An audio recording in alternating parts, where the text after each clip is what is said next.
యేసుక్రీస్తు ప్రభు రావాలి, భూమి మీద మరణించాలి. అదియుగాక లేఖనముల ప్రకారం యేసు ప్రభు రావడం జరిగింది. అంత్య దినములో, అపాయకరమైన దినములో మనుషులందరూ పాపములోను శాపములోను నిండి ఉండగా దేవుడే ఆయనే జోక్యం చేసుకున్నాడు.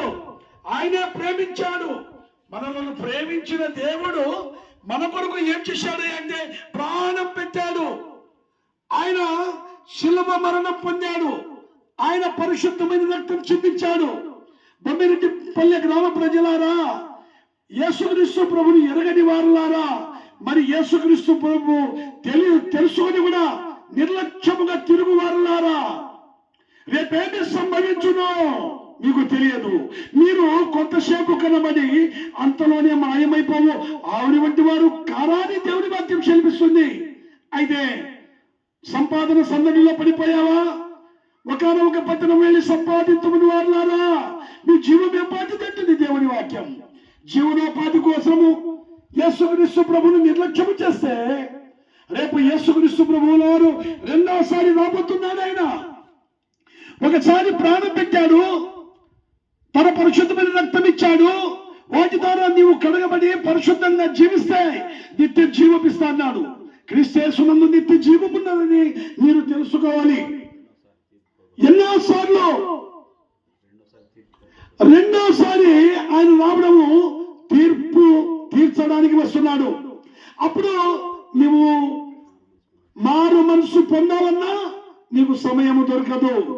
అప్పుడు నువ్వు రొమ్ము కొట్టుకుంటూ ఏడుస్తూ, అయ్యో ఈదుల్లో నిలబడి చెప్పారే, తన దాసులను దేవుడు పంపించి చెప్పాడే, నేను వినకపోతేనే నా శరీరాశ, నేత్రాశ, జీవపుడంబము తినడానికి, ఇష్టానుసారమైన జీవితం జీవించడానికి నేను అలవాటు పడ్డానే, మారు మనసు పొందలేకపోయానే, అయ్యో నా పాపాలు ప్రభువు వైపు ఒప్పుకోకపోయానే అని నీవు ఆ రోజు నీవు ఎంత ఏడ్చినా లాభం లేదు. ప్రియ సోదరి సోదరుడా, నేడనే సమయం ఉండగానే, దీపం ఉండగానే నీ ఇల్లు చక్క పెట్టుకుంటున్నావో, ఇప్పుడైనా నీ ఇంటి ముందర, నీ గల్లీలో వచ్చి మరి ఈ సత్యసువార్తను నీకు ప్రకటిస్తున్నప్పుడు నీవు మార్పు చెందు. ప్రాణమున్నప్పుడే నీవు ప్రభువును నమ్ముకో. ఆయనతో జీవం వెళ్ళిపోతే నీవు మట్టివే. నీ మట్టి శరీరం మట్టికి వెళ్ళిపోతుంది.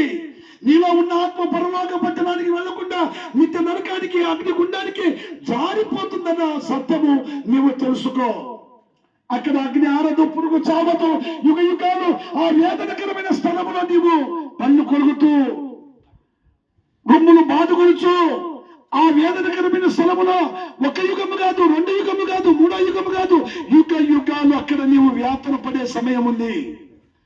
ఇదో ప్రభు పంపించాడు. మీ గేట్లో ఉన్న వ్యక్తే ఒకప్పుడు మీతో పనిచేస్తుడు ప్రభుదాస్ సార్ గారు. ఈ ఊర్లోనే జన్మించాడు, మీతోనే సహవాసం చేశాడు.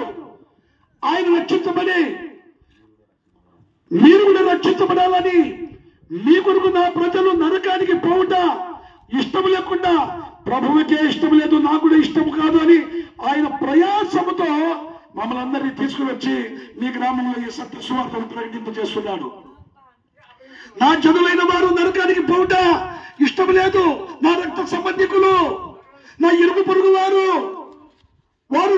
నరకానికి పోవుట ఎంతో భయంకరమైన వేదనకరమైన స్థలానికి పోవటం నాకు ఇష్టం లేదని, ఇలాగా క్రీస్తు శిలువను గుర్చిన వార్త నశించున్న వారికి వెరితనము గాని, రక్షింపబడుతున్న నీకు ప్రజలకు దేవుని శక్తి అయి ఉన్నదని సత్యం మీరు తెలుసుకోవాలి. ఇది ఆశామాష పని కాదు. ఏదో ఎంతో మంది వస్తుంటారు పోతుంటారు ఇంతేలే అనుకుంటున్నావా? రేపు చనిపోయిన తర్వాత నీవు అగ్నిగుండంలో పడిపోతావు. సోదరా సోదరి, ఇక మారు మనసు పొందలేదా? పాప క్షమాపణ పొందలేదా? నా ప్రభువే అని నీవు నిర్లక్ష్యం చేస్తున్నావా?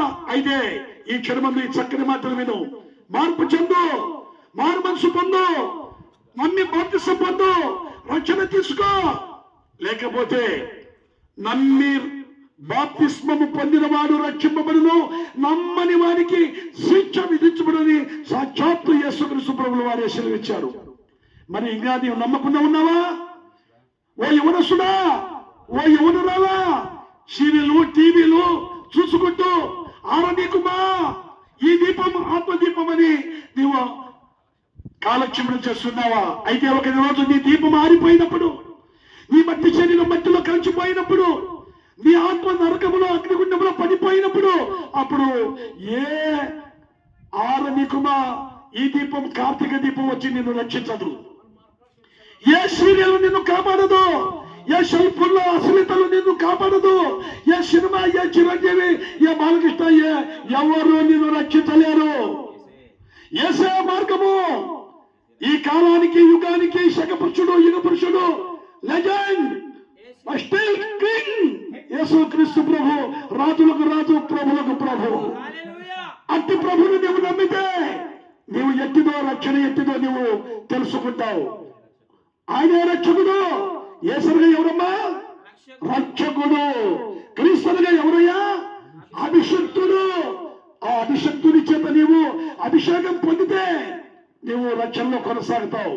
యేసుక్రీస్తు ప్రభుని నీ నోటితో ఒప్పుకుంటే అప్పుడు నీవును నీ ఇంటి వారు రక్షణ పొందుతారు. ఈ చక్కటి మాటల చేత నేను ఆదరించమని మీ గ్రామానికి ఎంతగానో ప్రయాసముతో మరి వచ్చి సువార్తను ప్రకటిస్తుండగా నిర్లక్ష్యము చేయకుండా